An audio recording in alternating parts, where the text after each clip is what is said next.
Good morning. Hi, everyone. Thanks for joining us for this information session. I'm Eliza Frame, Director of International Student Services. Hi guys, No2 I'm the Director of International Recruitment. It's a pleasure to be with all of you here today. Again, thanks so much for joining us. We know you have a lot of questions right now and you're working hard to prepare for your arrival to campus in August. And we want to make sure that we answer as many of your questions as possible. So before we get started, Lutfi will introduce a few important topics. The first thing that we want to talk about is, to make sure that everybody is is on the same page as far as the dates for all the orientations that we have, and hopefully you're able to see, this list that Eliza's holding. So we have about, I think, 50 students who will be attending the English Institute. So please know that you need to arrive to campus on August 1st. We're providing transportation at 12 p.m. Eastern Time and then 6 p.m. Eastern Time. So August 1st to the 13th, that's when we're going to have the English Institute. Then all international students, and also we have American students that live abroad going to be attending the international student orientation. So the dates for that will be August 14th to the 18th. So please know that. Then, we have language department assistants, and their orientation is from August 17th to the 22nd. And the new student orientation for all our first year students is from August 18th to August 22nd. And then the first day of classes is Wednesday, August 23rd. So, hopefully as you see all these dates, these are the dates for all the different orientation. We know there's a lot of dates and a lot of information that you're receiving by email, online, even in this Facebook group. So we want to make sure that we're clear. But your arrival day will come, you'll get here, and of course, we're going to help you with any final questions you have, and you'll have schedules for everything. So everything will make more sense once you're here, but as you have questions while you're preparing, just let us know. So the next question I have for Eliza is how to request courses for the Okay. first year students. Okay, so first year students and exchange and language department assistants, you have, different procedures to follow for course requests. But, this is the topic that everyone had the most questions about right now. So we're going to give you an overview. And of course, if you have questions that you want to submit, please feel free to do so. Hopefully we'll answer those. So first year students, your deadline for submitting your course requests online is June 26th. So that's coming up, but you still have plenty of time to get those in. First year students will, for the first semester, do your course requests a different way than you will ever do it again. So the first semester is just very different because we want to make sure you get good classes that are appropriate for you. So what you'll do is log into eServices and you'll find a link that's course request. So you're going to do that through eServices. And there's 3 steps. The first year students, is that you have an important area where you should describe your academic interests and anything that's important that you communicate to the faculty and staff for doing course placements. So if you're in a pre-engineering track or you hope to do pre-engineering, I know one student had questions about that. If you really are hoping to go to medical school and you want to make sure that your top priority classes are some of the biology classes or chemistry that you want to get into, put that in these notes. If you really want to get into a particular studio art class and you have a good reason for that, again, put that there. So anything and everything, this is a place for you to communicate. So the faculty and staff have asked that you really take that one seriously and put a lot of detail. So that's step number 1, information about your academic interests. They'll use that when they're making your course schedule. Number 2 is to rank 1 through 8, 1 being the top choice. So 8 first year seminars that really interest you. First year seminars are an important class, so you should make sure that you're really choosing 8 top classes that you would be happy to get. And they're really cool classes. They are. Very interesting. They're going to stretch you and really challenge you. So they're great classes, and I'm sure you're going to find a set of 8 that you can rank that are going to be a good fit for you. And the third step is to select another 10 or 15 classes from the list of first year student classes that are of top interest. So you'll be again sort of ranking those classes, and you'll end up getting a couple of those in your first semester. This summer, you're going to actually get your final, fall schedule, part of your fall schedule in eServices. It will be posted later this summer, probably in late July or early August, something like that. So you'll be notified. But you'll get one first-year seminar. Honor scholars, you'll automatically be placed in a first-year seminar, so you actually don't need to request a first-year seminar if you're an honor scholar, because those are automatically placed. So everyone will get a first-year seminar, and you'll get 2 of the 4 classes that you'll end up with for the fall semester. When you get to campus in August, during the new student orientation, when everyone will be here, you're going to meet with your first-year seminar advisor, and they're going to help you select the final course. If you're placed into an English seminar, so that's an English seminar for international students, and we'll talk more about that later, that one will be your 4th course. So we'll talk more about that 4th course in a bit. Language department assistants and exchange students, you've been receiving information, at least language department assistants have already received instructions about how to request your courses. So you should be working on that now in collaboration with your faculty mentor. And exchange students, I'll share a link if you haven't already seen it where there's instructions, but I'll be sharing that with you again in the coming week. You'll get another email about that. All right, Lutfi, I have a question for you. Can you tell us more about the first year seminar? What is the first year seminar, and how should you really pick your top 8 choices? So, guys, the first year seminar, most of the time going to be a course that is not related to your major. So it is supposed to be a course that will challenge you, something that you will learn, something new that you will learn. So this is the phase that we always talk about, exploration, that's the liberal art model where, you take courses outside of your major. So this course is very, very important for students. And then additionally, students are going to learn, all aspects about how to be successful in college. So, they're going to learn, presentation skills, all kind of communication skills. So it's basically learning a new course, but also I feel it's how to prepare to be successful in college. So the first year seminar is something that is fantastic and very unique about DePaul. So like Eliza said, pick one of your 8 choices. I think that for the most part, students get one of their top choices and know that DePaul does, everybody here does their best, so that you get one of your best courses. As Eliza mentioned, please in the description, mention what are your plans. If you're planning to do pre-engineering, planning to go to medical school, put those information, that's going to help people who are doing the selection. So hopefully they can give you something that will help you, as far as what you're planning to do, at DePaul and post DePaul.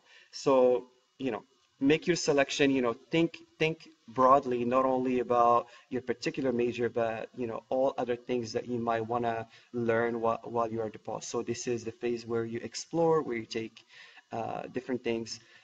Please know that the professor that teaches the first year seminar gonna be your advisor for your first year. So he or she, the professor, gonna be helping you with all your courses, with a lot of things all throughout your first year. So that course is so important. And finally, the course has a mentor. Mentors are upper class students who attend the course with you, and they help you. They will meet with you, on a weekly basis. They can meet with you individually and also with that small group, those 12 students that attend the first year seminar. So that's another way, for you to get that, help, somebody who can guide you, at DePaul academically and also outside the classroom. Great. Your first year seminar professor and your mentor are going to be some very, very important people for you. So we want to make sure you know how important they'll be, because once you get introduced to them, you should make a special effort to meet up with them, get in contact by email, just introduce yourselves. There's a lot of relationship building that you should be doing, from now through the first semester and the first year. So we'll be talking with you more about that. But those 2 people that Lutfi mentioned, your first year seminar professor, who will be your advisor, and your mentor, who's a student leader, they're super important. And you're going to have a great time getting to know them and the other students in your mentor group who will be some of hopefully your first good friends on campus. We have a question. Thanks, Xinyi from China. She has a question. If I did not apply for the Management Fellow program in advance, before coming to DePaul, is it possible to apply in the first semester? It's a great question. We're going to make sure that you all have a chance to meet all of the Honor and Fellows program directors when you come to campus, because international students are really amazing additions to all of our Honor and Fellows programs, and the programs really want to make sure that you have the chance to consider them if you're interested. There are lateral entry options. So that means, applying after the first year for each of the programs. So those Honor and Fellows programs are Honor Scholars, Environmental Fellows, Management Fellows, Media Fellows, and Science Research Fellow. Science Research Fellows. So these are 5 excellent programs that might be a good fit for you, and we very, very strongly encourage each of you to take a look at those and see if one might be a good addition to your major field of study.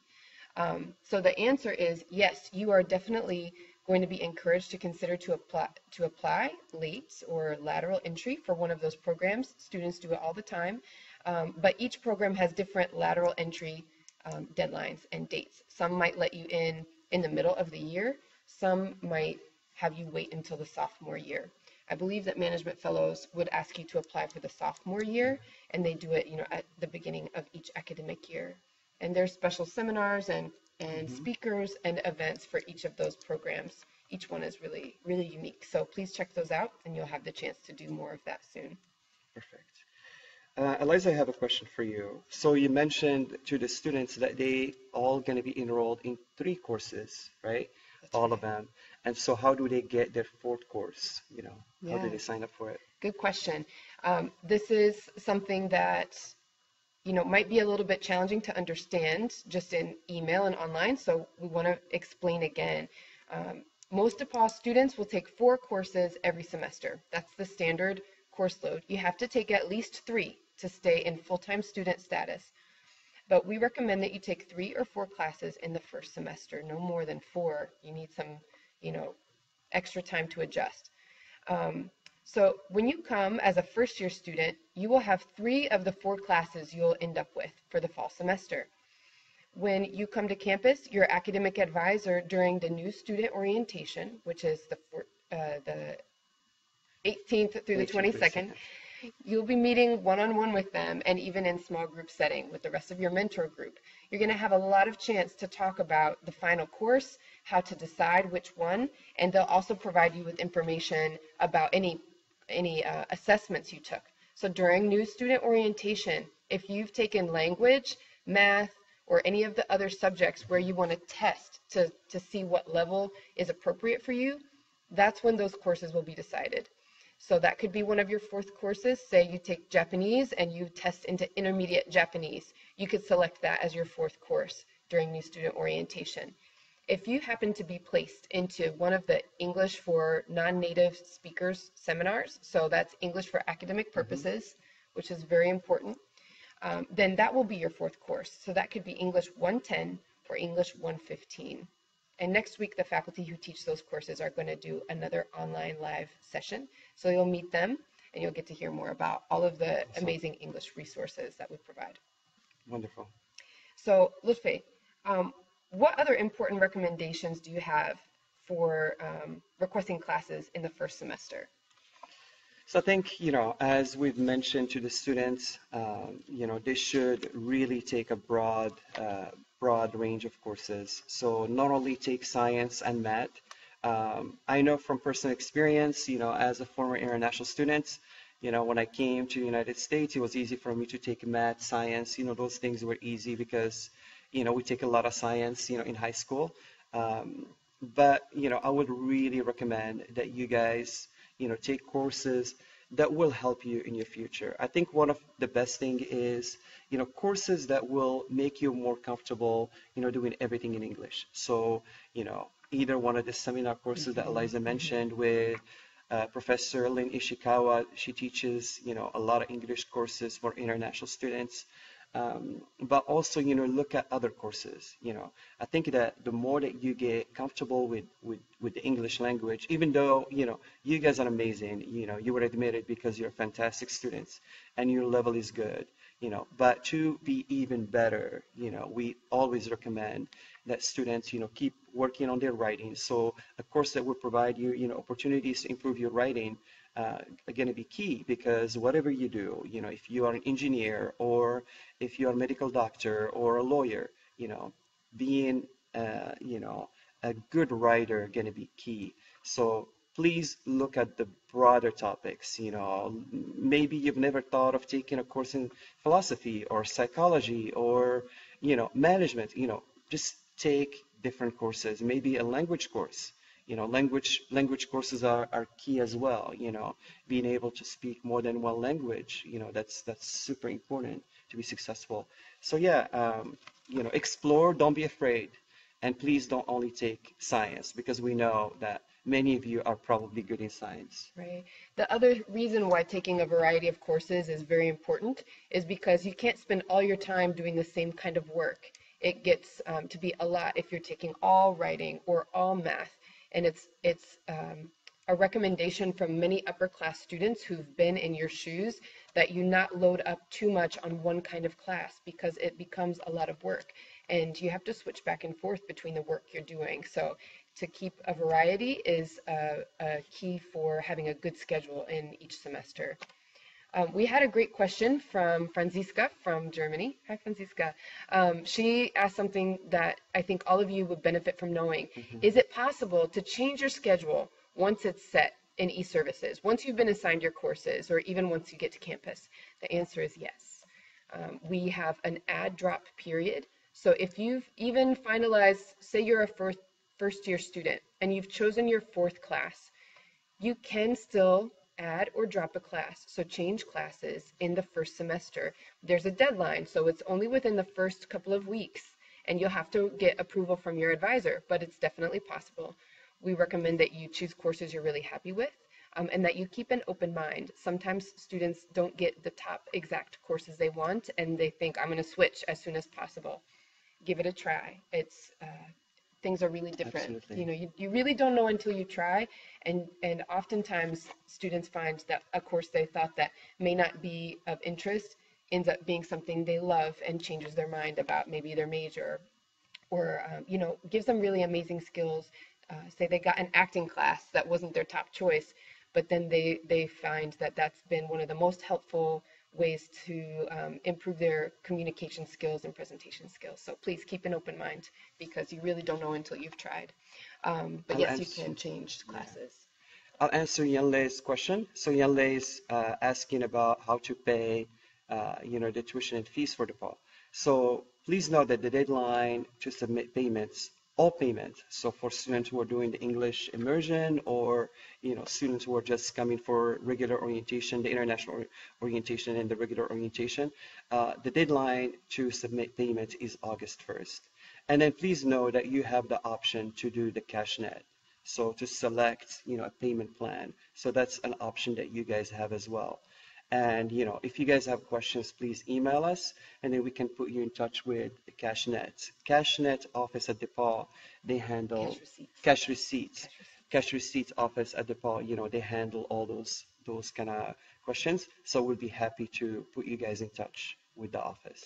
We'll we have a web page on our International Student Services website that says how to make tuition payments. That has amazing links, information. It really, provides you with a lot of the information you need to know. So e-services, is the pause information Hmm. system. Inside e-services, you'll have links to the CashNet system, which is our outside provider for online payments. So you have to see the tuition and fees in e-services, and then you can go make payments in CashNet. You'll only see the total balance inside CashNet. That's not deposit system, that's an outside provider. Just want to make that clear, because it can be a little confusing at first to get used to those. But we will send some more information. But then e-services will provide them with how much they have to pay and E-services, breakdown. that's Yeah. right. E-services is where you're going to see a whole list, and you'll see, from the beginning of your time at DePauw, or at least from each academic year, Hmm. you'll see the history of all of the charges and all of your payments in e-services. You won't see all those details in the CashNet system where you make wire transfers and credit card payments, but you will see all of that in e-services. So we'll make sure to walk you through that when you come. But because payment is due August 1st, please take a look at our website that's called How to Make Tuition Payments on the ISS webpage. Yeah. Okay. And we'll try to We post the will. link Yeah. when we finish this session. So we'll be sure to do that so you guys have that link. Yeah. Kwan still, I think, has more questions about the pre-engineering program. And this goes for any of you who are thinking about pre-medicine, pre-engineering, pre-law. This is something that's, again, a specialized track. You'll have graduation requirements just like all other students outside of your major and outside of any pre-professional program that you choose.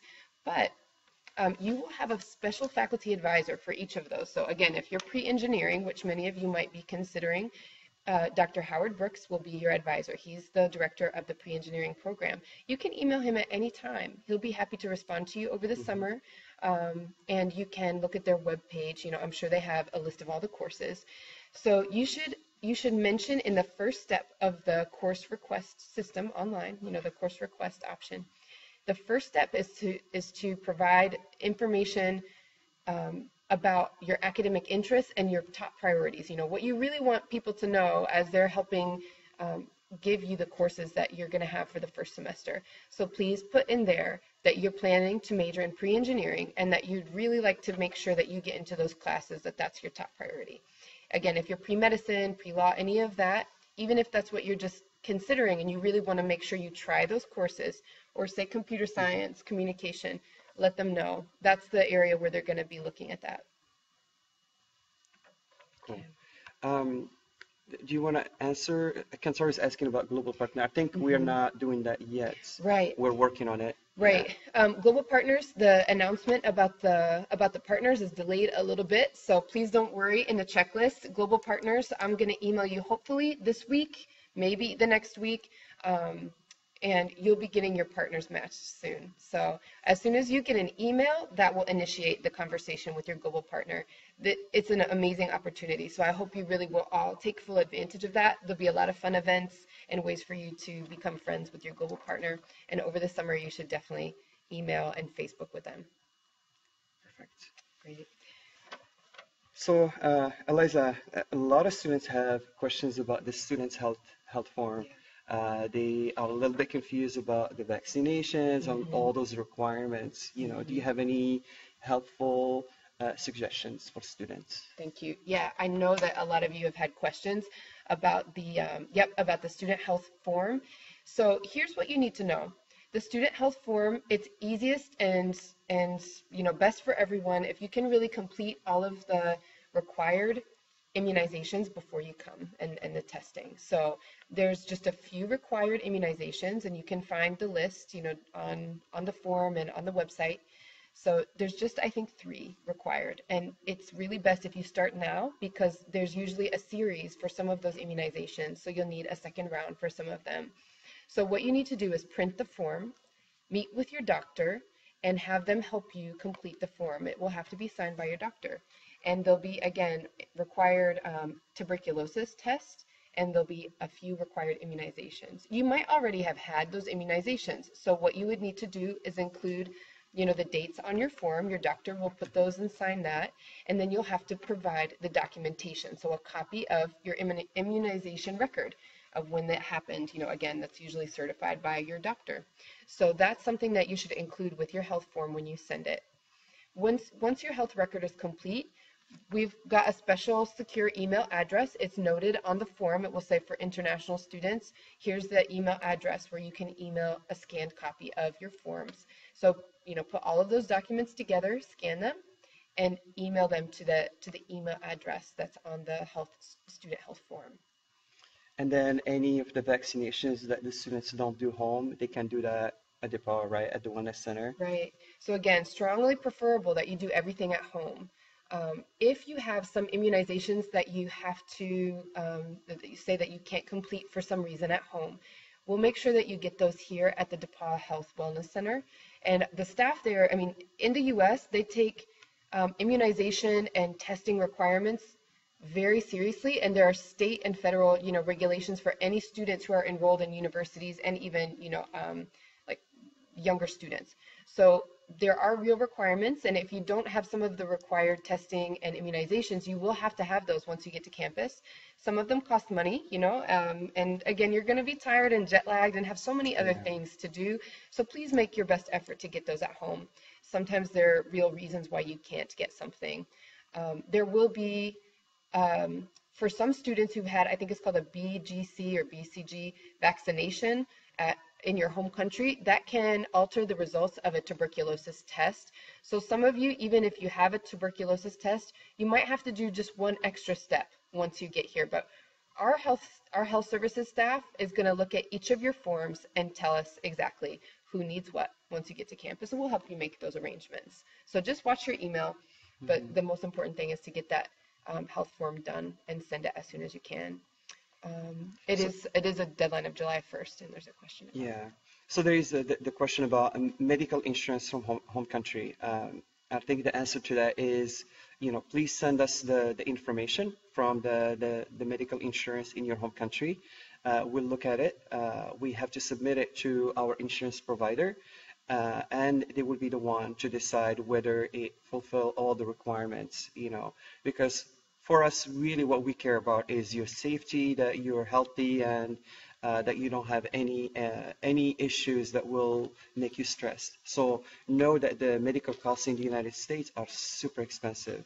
Um, so that is why we really want all our students to have a good insurance, which is what we have at DePaul. But if you believe that you have a good insurance from your home country, please send us those documents, and we'll, for sure, we will it. look at that. Yeah. There's a good follow-up question by Crystal about the TB tests. So the requirement for tuberculosis tests to be validated by DePaul is that they be issued within the last 6 months. They have to be recent. Again, there might be some countries who have administered vaccinations like that BGC or BCG. And if you've had one of those, and the health Hmm. services staff know, like they will know, and they will see the results of your tests, they will ask you to complete one additional screening. It's another kind of test once you get to campus. But if you've had a tuberculosis test in the last 6 months, then that should be accepted by DePaul. Francesca is asking about vaccinations against chickenpox. Mhm, mhm. I think we can connect Francesca with the Wellness Center, Yeah. and they'll be able to answer. So the Wellness Center, we have contact for a staff member at the Wellness Center.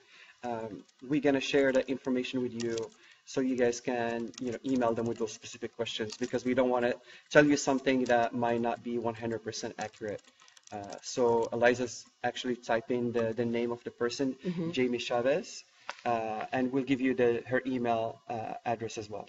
When you go to your DePaul email account will actually automatically register anyone else who has a DePaul email associated with their name. So if you start typing in the name of the DePaul, student, faculty, or staff who you want to contact, their email address should automatically pop up. There'll be options, so you just have to make sure you select the right person, but that's an easy way to start finding people if you don't have their email address. We will send, though, after this, the actual email address of Miss Jamie Chavez, who's really in charge of all of the student health Yeah. records, and she helps us figure out who needs to get remaining immunizations or TB tests when they come to campus. So you'll get to know Jamie. She's a very important person, and she'll really answer your questions better than we can about specifics.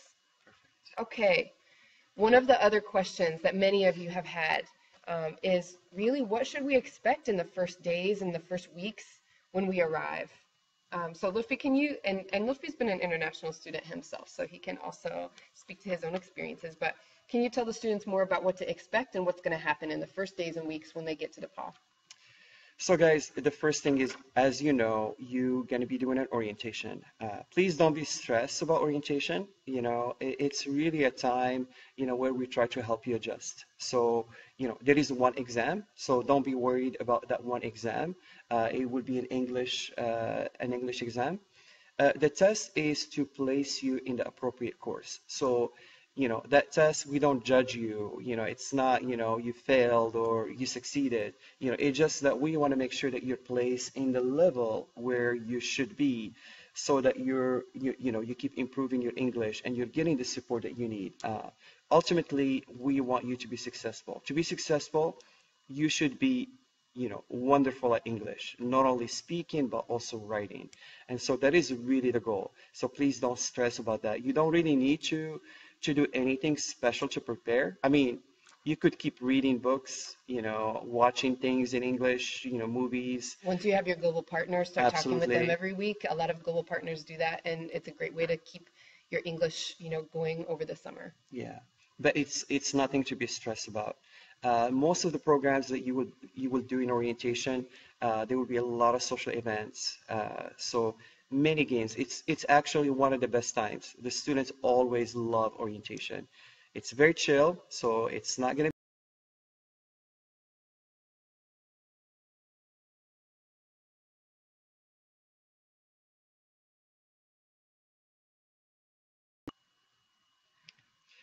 Sorry for the technical difficulties, guys. So as I was saying, nothing to be stressed about for orientation. Many social events, few classes, which means, just meeting with some key people that we believe, going to be very helpful to you.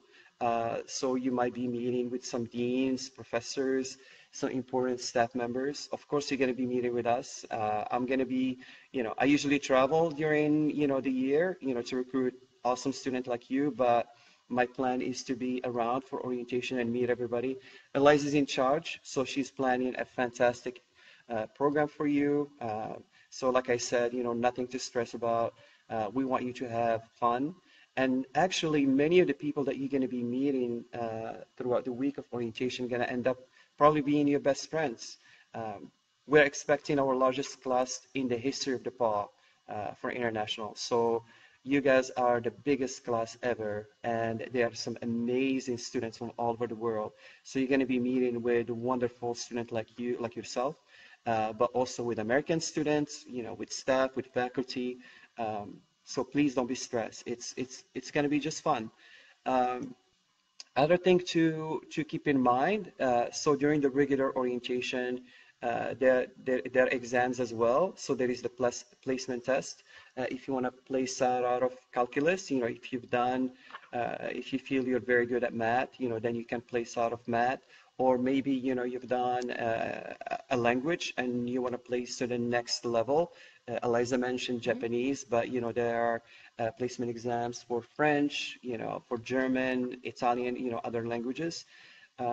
What else? Then, for courses, really what you should know, and I think that we told you this before, course, the classroom size is small, so be ready for that. Your classes are not going to be big, on average 17 students.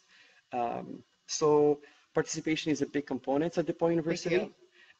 So please know that you're going to be expected to participate in class. So be prepared for that. Please know that people are not going to judge you if you have an accent. I've lived in the United States for over 17 years and I have an accent and it's totally okay. So don't stress about having an accent or feel that people are going to judge you. You guys speak more than one language, so everybody should be amazed at what you guys are able to do. Doing everything in another language, that's admirable. So please be very proud of yourself. Be very, very confident. You guys are amazing. But just know that participation going to be expected of you. So please be prepared for that. And that's why we Hmm. make sure that students are placed in the right English Hmm. course so they can keep working on you know um, their English language skill. Yeah, language is really a lifelong pursuit. You have to keep working at it.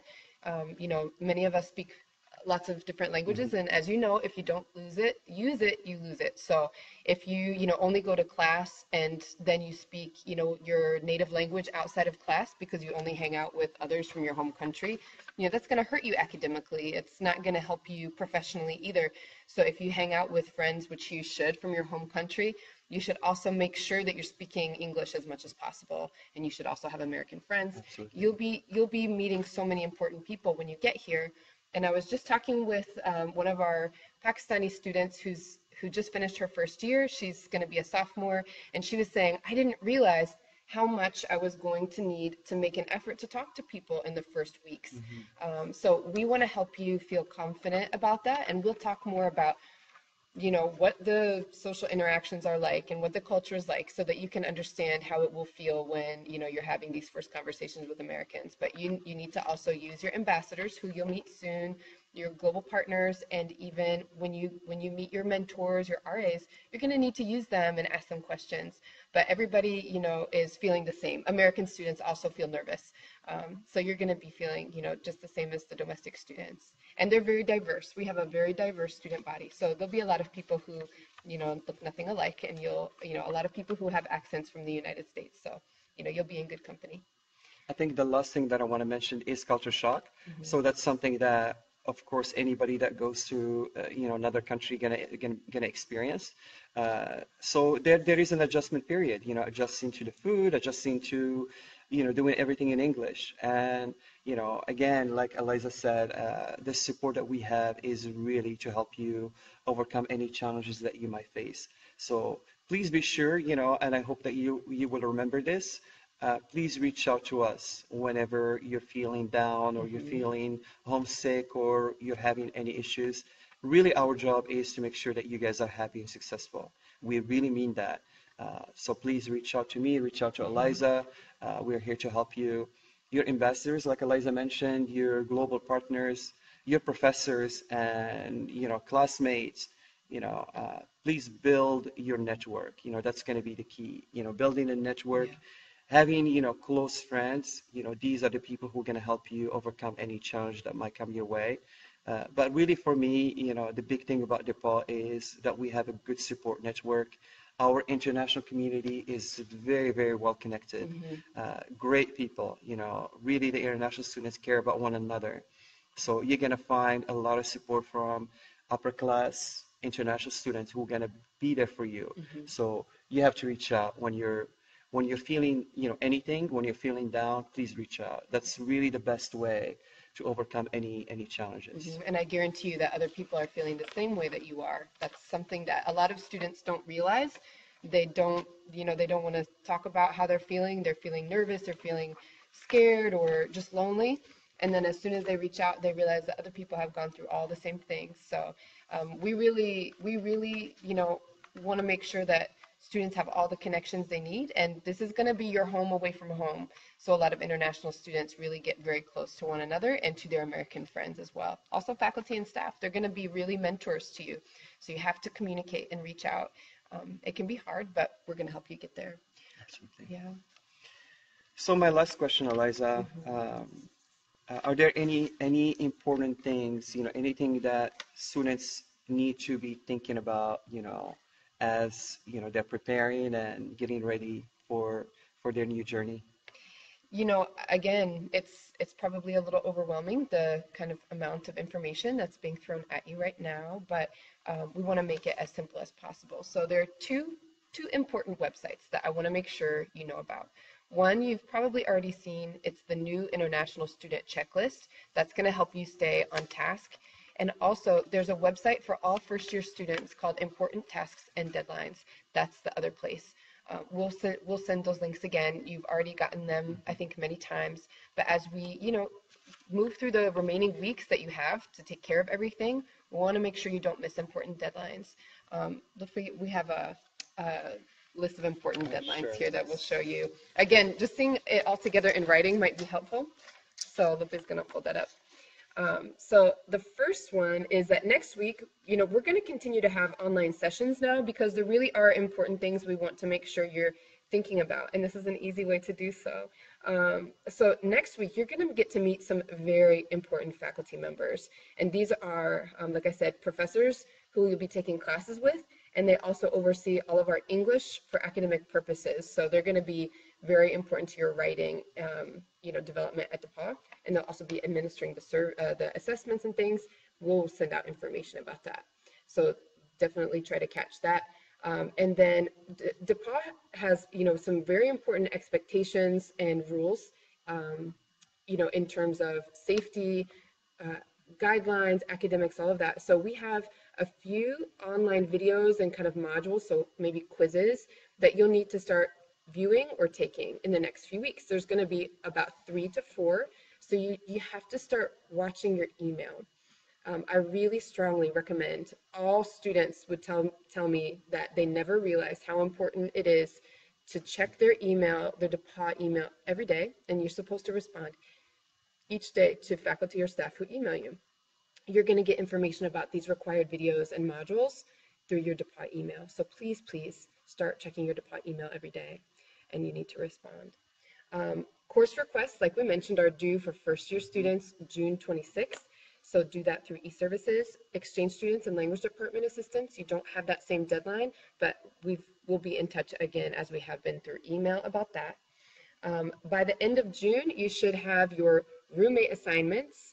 That'll be posted in e-services, and you will probably be receiving, email about that as well. So you don't need to be emailing the housing office at this time. They're working, and they're going to email you when your housing placement and your roommate assignment is ready. It's going to be toward the end of June. So they're working hard on that. So please don't be emailing them every day asking when your roommate or your room assignment's coming, because it just makes so much work for them. And your global partner assignments will be coming out soon in the next week or two. New international student checklist, you can submit that more than once, and you don't have to repeat all the same information. So it's something that we will get the new information you submit, and we print a copy of what you submit each time. So if you haven't gotten your flight yet, once you have that, please submit that as soon as possible. But we would like everybody to submit as much of the information as they have as possible by July 1st. The student health form, as we've mentioned, is also due July 1st. Please be sure that you make those necessary appointments with your doctor. And then there's something that all first-year students, not exchange or language department assistants, but all first-year students at DePauw have a reading that they have to do, and then a writing assessment. So you're going to write an essay about that. So this is called the Common Read and Writing Assessment. And again, it's for first-year students only, and it's going to be open for a window of time. So you have plenty of time to do it. And it starts July 10th, and it will close August 4th. Thank you. Those of you who are going to be coming for English Institute, you have to finish that before you come for English Institute. You can't have time, to do it during English Institute. We're going to be having, so many important activities, and it's a lot of fun. So you don't, want to be missing out on English Institute, and students feel stressed when they do that. So if you're coming for English Institute, you need to finish your Common Read and Writing Assessment before you come in August. So Cindy is asking about placement tests. So Cindy, what we said was that during the regular orientation, students can take a placement test. Placement test is for calculus, for computer science, and then for languages. And then Francesca is asking about housing. So Francesca, the process for you for language department assistant is different. Eliza can tell you more. Yeah, in fact, the housing office and I were just working on your housing assignment this past week. So that's actually settled up, and I'll give you information about that. But language department assistants typically live together in a house or an on-campus apartment, depending on the size. Sometimes you have American students living with you as well. So this is, again, upper class student housing with a kitchen, shared common spaces, and sometimes you'll have single rooms, sometimes shared rooms. So actually have a very nice house this year, and I'll be sending you information about that soon. Very centrally located, and you're all going to really enjoy all of the facilities. So we have an amazing new dining hall. They just inaugurated this beautiful plaza outside that's got fountains, and it's just beautiful.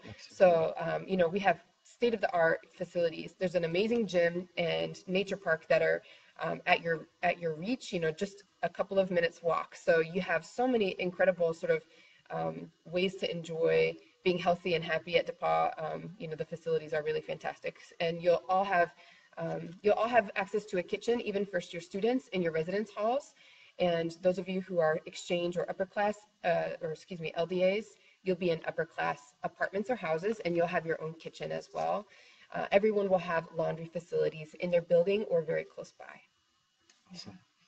I think with that, we're gonna conclude our session. Mhm. It's been a pleasure to be with you here today, guys, and thank you so much for logging in and listening to our session. I hope it's been helpful. And please keep, contacting us, Facebook, email, uh, pass your questions. We want to help you, and we want to make sure that you guys are ready, to come to DePaul, and we cannot wait to see you. Yeah, thanks so much, everyone. And if you have more questions that weren't answered today, you can submit those through the Facebook group, or you can email iss@depaul.edu. We'll be happy to keep working with you on questions. And again, please watch for information about next week's Facebook Live session on academics and English, and you'll be meeting some important faculty. Thanks again, and we'll talk to you soon. Bye-bye.